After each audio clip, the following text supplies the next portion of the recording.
എന്തോ police clearance സർട്ടിഫിക്കറ്റിന്റെ ആവശ്യമുള്ളത് കൊണ്ട് തന്നെ സച്ചി ആമിയെയും കൂട്ടിയിട്ട് പോലീസ് സ്റ്റേഷനിലേക്ക് പോകുന്നുണ്ട് കേട്ടോ. അവിടെ വെച്ചിട്ട് സച്ചിക്ക് അറിയാവുന്ന ആ പോലീസ് ഓഫീസറെ കാണുന്നുണ്ട്. എന്നിട്ട് അവരുടെ അടുത്ത് കാര്യങ്ങളെ കുറിച്ചൊക്കെ പറയുമ്പോൾ എത്ര വേഗം തന്നെ ശരിയാക്കി തരാം എന്നുള്ള കാര്യം പറയാണ് കേട്ടോ. അല്ല സച്ചി, ഇത് നിന്റെ കസ്റ്റമർ ആണോ? അന്ന് കാനഡയിൽ നിന്ന് വന്നിരിക്കുന്ന കസ്റ്റമറിന് വേണ്ടിയിട്ട് നീ സൈൻ ചെയ്ത് കൊടുക്കാൻ വേണ്ടി വന്നില്ലേ? അതുപോലെ എന്തെങ്കിലും ആവശ്യത്തിന് വേണ്ടി വന്നതാണോ എന്നുള്ള കാര്യം ചോദിക്കുമ്പോൾ, അല്ല സർ, ഇവൾക്ക് പോലീസ് ക്ലിയറൻസ് സർട്ടിഫിക്കറ്റിന്റെ ആവശ്യമുണ്ട്, അപ്പോൾ അതിന് വേണ്ടിയിട്ട് വന്നതാണ്. ഇവളും കാനഡയിൽ തന്നെയാണ്, പക്ഷേ എന്റെ കസ്റ്റമർ ഒന്നുമല്ല, എന്റെ ബാല്യകാല സുഹൃത്താണ്. എന്നെ കാണാൻ വേണ്ടിയിട്ട് വന്നതാണ് നാട്ടിലേക്ക് വന്ന സമയത്ത് എന്നുള്ള കാര്യങ്ങളെ കുറിച്ചൊക്കെ പറയുന്നുണ്ട് കേട്ടോ. ഓക്കെ ശരി, ആ കാനഡക്കാരി ഇപ്പൊ കോണ്ടാക്ട് ഉണ്ടോ എന്നുള്ള കാര്യം ചോദിക്കുമ്പോൾ ഇല്ല എന്ന് പറയുകയാണേ. ഇനി എന്തായാലും അതുപോലത്തെ കാര്യങ്ങളിലൊന്നും ചെന്നിട്ട് നീ സൈൻ ചെയ്ത് കൊടുക്കാതിരിക്കുന്നതായിരിക്കും നല്ലതെന്ന് പറയുമ്പോൾ, സർ, അന്ന് എന്റെ അടുത്ത് എന്തോ ഒരു കാര്യം എന്ന് പറഞ്ഞിട്ട് സൈൻ ചെയ്ത് മേടിച്ചതാണ്. അതിന്റെ സത്യാവസ്ഥ എന്താന്നുള്ള കാര്യം പോലും എനിക്കറിയില്ല. അപ്പോഴേക്കും ആമി എന്തൊക്കെയോ കാര്യങ്ങൾ ചെയ്തുകൊണ്ടിരിക്കുകയാണ് കേട്ടോ. അങ്ങനെ ഈ പോലീസുകാരനായിട്ട് സംസാരിച്ചുകൊണ്ടിരിക്കുകയാണ്. അന്ന് സാറും കൂടി പറഞ്ഞത് കൊണ്ടാണ് സാർ ഞാൻ അത് സൈൻ ചെയ്ത് കൊടുത്തത്. 2 ദിവസമായിട്ട് എന്റെ കാറിൽ കയറിയിട്ട് സ്ഥലങ്ങളിലൊക്കെ കൊണ്ടുപോകുന്നത് ഞാനാണെന്നല്ലാതെ അവരുമായിട്ട് എനിക്ക് വേറെ അടുപ്പും കാര്യങ്ങളൊന്നും ഇല്ല സാർ. അന്ന് ആ സൈൻ ചെയ്ത് കൊടുത്തതിന്റെ പേരിൽ ഭാവിയിൽ എനിക്ക് എന്തെങ്കിലും പ്രശ്നം വരുമോ എന്നുള്ള കാര്യം ചോദിക്കുമ്പോൾ, അതിൽ തനിക്ക് പ്രശ്നമൊന്നും വരാനില്ല. അത് ഒരു 50 ലക്ഷം രൂപയുടെ കാര്യമായിരുന്നു. ഒരു സുധി എന്നു പേരുള്ള പയ്യനെ പറ്റിച്ചിട്ട് അവൾ 50 ലക്ഷം രൂപയും കൊണ്ടിട്ട് കാനഡയിലേക്ക് മുങ്ങിയതായിരുന്നു. ആളെ ഇപ്പോഴാണ് അവർക്ക് കയ്യിൽ കിട്ടിയത്. കിട്ടിയ ഉടനെ തന്നെ അവന്റെ ഭാര്യ കുറച്ച് വിരുദ്ധത്തി ആയതുകൊണ്ട് തന്നെ അവളെ നൈസായിട്ട് പിടിച്ച് അവളുടെ കയ്യിൽ നിന്ന് കൈയോടെ പൈസ മേടിച്ചു എന്നുള്ള കാര്യം പറയുകയാണേ. സുധി എന്ന പേര് കേൾക്കുമ്പോൾ തന്നെ നമ്മുടെ സച്ചിക്ക് ചെറിയൊരു ഡൗട്ട് ഉണ്ട്. ഈ ഭാര്യയുടെ പേര് എന്താന്നുള്ള കാര്യം ചോദിക്കുന്നുണ്ട്. ഭാര്യയുടെ പേര് ശ്രുതി എന്നും ആ പറ്റിച്ചുണ്ടായ പെണ്ണിന്റെ പേര് നീലിമ എന്നുള്ള കാര്യം പറയുകയാണേ. അങ്ങനെ 3 പേരുടെയും പേര് കേൾക്കുന്ന സമയത്ത് സച്ചി കുറച്ചുകൂടി ഡീറ്റെയിൽ ആയിട്ട് കാര്യങ്ങൾ അന്വേഷിക്കുന്നുണ്ട് കേട്ടോ. നിനക്കെന്താ അതിനെക്കുറിച്ച് കൂടുതലായിട്ട് അറിയണമെന്നുള്ള കാര്യം ചോദിക്കുമ്പോൾ, ആ സർ, എനിക്ക് അറിഞ്ഞ കൊള്ളായിരുന്നു എന്നുള്ള കാര്യം പറയുകയാണേ. കാരണം എന്റെ ഏട്ടന്റെ പേരും സുധി എന്നാണ്.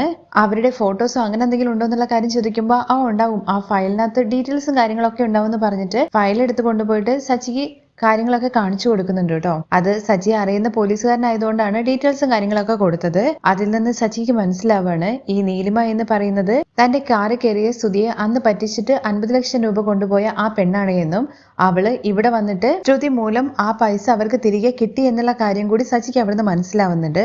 അങ്ങനെ ആമയും കൂട്ടിയിട്ട് തിരികെ സച്ചി വീട്ടിലേക്ക് എത്തുകയാണ് കേട്ടോ. വീട്ടിലേക്ക് എത്തിയ ഉടനെ തന്നെ എല്ലാവരോടായിട്ട് വരാൻ വേണ്ടി പറയുന്നുണ്ട്. സച്ചി എല്ലാവരെയും കൂടി വിളിച്ചു കൂട്ടുന്ന കാണുമ്പോഴേക്ക് തന്നെ എന്തോ ഒരു കാര്യം ഉണ്ടെന്നുള്ള കാര്യം മനസ്സിലാവാണ്. ശ്രുതിക്കും ഓൾറെഡി ഭയങ്കരമായിട്ട് ടെൻഷൻ ഉണ്ട്. കാരണം ആമി വന്നിരിക്കുന്നത് നീലിമയുടെ സ്പൈ ആയിട്ടാണ് എന്നുള്ള കാര്യമാണല്ലോ ശ്രുതി വിചാരിച്ചിരിക്കുന്നത്.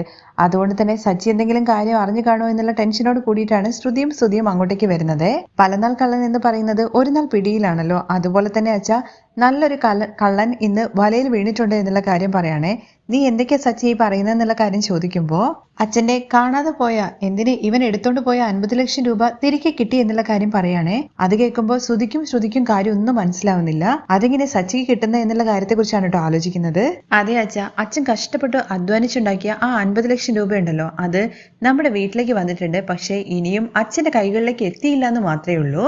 ഇത് കേട്ട ഉടനെ ശ്രുതിക്കാണെന്നുണ്ടെങ്കിൽ കാര്യം മനസ്സിലാവുന്നുണ്ട് കേട്ടോ. സച്ചി കാര്യം മനസ്സിലാക്കി എന്നുള്ള കാര്യം. പക്ഷേ രവിയാണെന്നുണ്ടെങ്കിൽ സച്ചിയുടെ അടുത്ത് ചോദിക്കുന്നത്, അല്ല സച്ചി, നീ എന്തൊക്കെയാ പറയുന്നത്? 50 ലക്ഷം വീട്ടിലേക്ക് എത്തി, പക്ഷെ എന്റെ കയ്യിലേക്ക് വന്നില്ലെന്നോ? പണം ഈ വീട്ടിലെത്തിയിട്ടുണ്ടെന്നുള്ള കാര്യം പറഞ്ഞാൽ തന്നെ നമുക്ക് മനസ്സിലായിക്കൂടെ? ഇവിടെ ആകെ ഒരു ഓടിപ്പോയെന്നല്ലേ ഉള്ളൂ. പണം എടുത്തിട്ട് അവന്റെ കൈകളിലേക്ക് തന്നെ എത്തിയെന്ന് പറയാണേ. അപ്പോഴേക്കും രേവതി, ഈ സച്ചി എന്തൊക്കെയാ ഈ പറയുന്നത്? വെറുതെ ആവശ്യമില്ലാത്ത ഓരോ കാര്യങ്ങൾ പറയരുതെന്നുള്ള കാര്യം പറയുമ്പോഴേക്കും, എന്താ പൗഡർ എടുത്തി ചെയ്യേണ്ട കാര്യങ്ങളെല്ലാം ചെയ്തു വെച്ചിട്ട് ഇപ്പോ ഒന്നും അറിയാത്തതുപോലെ നടിക്കുകയാണോ? ഇത് നോക്ക് അങ്കിൾ, ചുമ്മാ സുധിയെ കുറിച്ചിട്ട് ഓരോ കാര്യങ്ങൾ പറഞ്ഞ് ഇനി അടുത്ത പ്രശ്നം ഉണ്ടാക്കാൻ വേണ്ടി ശ്രമിക്കുകയാണ് സച്ചി എന്നുള്ള കാര്യമൊക്കെ പറഞ്ഞിട്ട് സുധിയെ രക്ഷിക്കാൻ വേണ്ടി ശ്രുതി ശ്രമിക്കുന്നുണ്ടെങ്കിലും ശ്രുതിയുടെ അടുത്ത് സച്ചി പറയുന്നുണ്ട്, പൗഡർ എടുത്തി എല്ലാവരും ചായം പൂശുന്നത് പോലെ എന്റെ മേൽ ചായം പൂശാൻ വേണ്ടിയിട്ട് നോക്കണ്ട നീ. എന്തിനാ സച്ചി വീട്ടിനുള്ളിൽ വെറുതെ ആവശ്യമില്ലാത്തൊരു പ്രശ്നം ഇപ്പൊ ഉണ്ടാക്കുന്നത് എന്നുള്ള കാര്യത്തെ കുറിച്ച് ചോദിക്കുമ്പോൾ, അച്ഛൻ, ഞാൻ ഒരിക്കലും പ്രശ്നം ഉണ്ടാക്കാൻ വേണ്ടിയിട്ടല്ല ശ്രമിക്കുന്നത്. ഈ വീട്ടിനുള്ളിൽ നടക്കുന്ന കാര്യമാണ് ഞാൻ പറയാൻ വേണ്ടി പോകുന്നത്. അച്ഛാ, ഞാൻ ഇന്ന് ആമയോടൊപ്പം പോലീസ് സ്റ്റേഷൻ വരെ പോകേണ്ട ഒരു ആവശ്യം ഉണ്ടായിരുന്നു.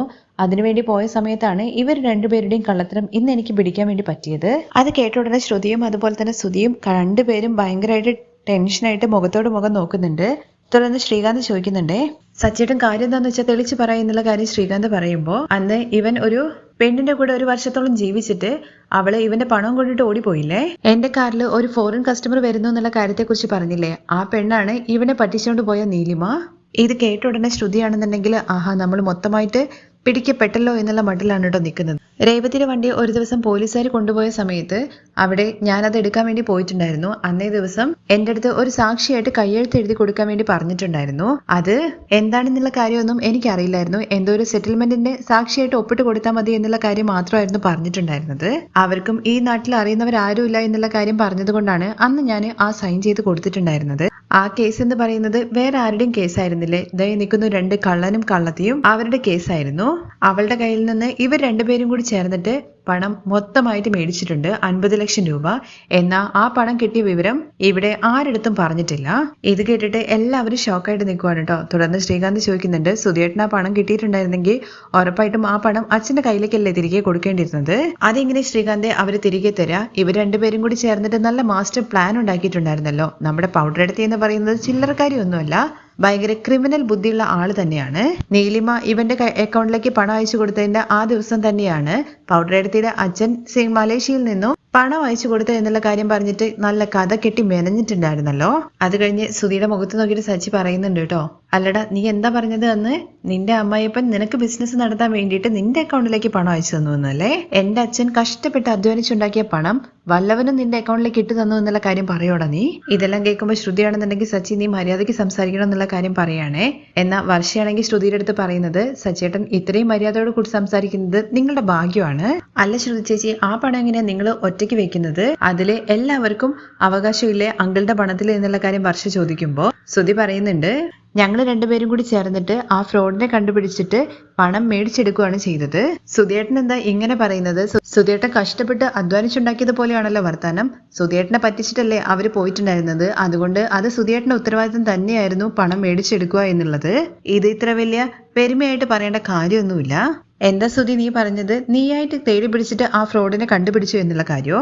ഞാനാണ് പൗഡർ എടുത്തിടെ പാർലറിലേക്ക് ആ പെണ്ണിനെ കൊണ്ട് വിട്ടേ എന്നുള്ള കാര്യം സച്ചി പറയാണേ. ഇത് കേട്ടിട്ട് ശ്രുതിക്കും അതുപോലെ ശ്രുതിക്കും കാര്യമൊന്നും മനസ്സിലാവുന്നില്ല കേട്ടോ. തുടർന്ന് സച്ചി പറയുന്നുണ്ട്, ആ പെണ്ണിന് നല്ലൊരു ബ്യൂട്ടി പാർലറിൽ പോകണം എന്നുള്ള കാര്യം പറഞ്ഞപ്പോൾ ഞാനാണ് പൗഡർ എടുത്തിയുടെ ബ്യൂട്ടി പാർലറിൽ അവളെ കൊണ്ടുവിട്ടത്.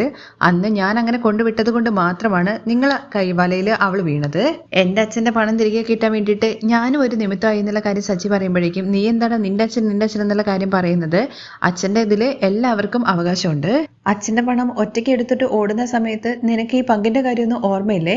ഓടിപ്പോയ നീയാണോടാ പങ്കിനെ കുറിച്ച് പറയുന്നതെന്നൊക്കെ പറഞ്ഞിട്ട് സുധിയുടെ വായടപ്പിക്കാനുണ്ടോ സച്ചി. അത് കഴിഞ്ഞിട്ട് കേട്ടില്ലേ അങ്കിൾ എന്തൊക്കെയാ ഈ സച്ചി പറയുന്നത് എന്നുള്ള കാര്യം? അങ്കിളുടെ കാശില് സുധിക്കും അവകാശമില്ല എന്നുള്ള കാര്യം ചോദിക്കുന്നുണ്ടേ.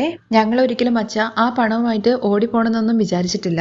ഞാൻ കാനഡയിൽ പോകണമെന്നുള്ള കാര്യം വിചാരിച്ചിട്ടുണ്ടായിരുന്നല്ലോ. അതിനു വേണ്ടിയിട്ട് ഈ പണം ഉപയോഗിക്കാന്നാണ് വിചാരിച്ചത്. എന്നതിന് ശേഷം അവിടെ പോയിട്ട് സമ്പാദിച്ചിട്ട് അച്ഛന് പണം തിരികെ തരണമെന്ന് തന്നെയാണ് ഞാൻ വിചാരിച്ചെന്നുള്ള കാര്യം പറയുമ്പോൾ, ഓ നീ ആ പണം അവിടെ കൊണ്ടേ തൊലയ്ക്കാന്ന് വിചാരിച്ചിട്ടാണല്ലേ പ്ലാൻ ചെയ്തിട്ടുണ്ടായിരുന്നത്?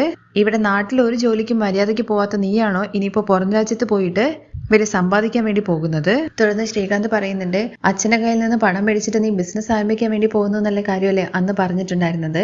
ആ പണം കിട്ടിയ സമയത്ത് നീ തിരികെ അച്ഛന്റെ കയ്യിൽ മാപ്പ് പറഞ്ഞിട്ട് ഉറപ്പായിട്ടും ആ പൈസ തിരികെ കൊടുക്കണമായിരുന്നു. എന്തായാലും ചേച്ചിയോടൊപ്പം കൂടിയിട്ട് സുധിയേട്ടനും ഒരിക്കലും ഇങ്ങനൊരു വഞ്ചന അച്ഛനോട് ചെയ്യാൻ വേണ്ടി പാടില്ലായിരുന്നു എന്നുള്ള കാര്യം പറയുന്നുണ്ട്. ഇത് കേട്ട വർഷയും പറയുന്നുണ്ട്, ഒരിക്കലും ശ്രുതി ചേച്ചി ഇത്രയും വലിയൊരു ഫ്രോഡത്തരം ചെയ്യുമെന്ന് ഞാനും വിചാരിച്ചില്ല.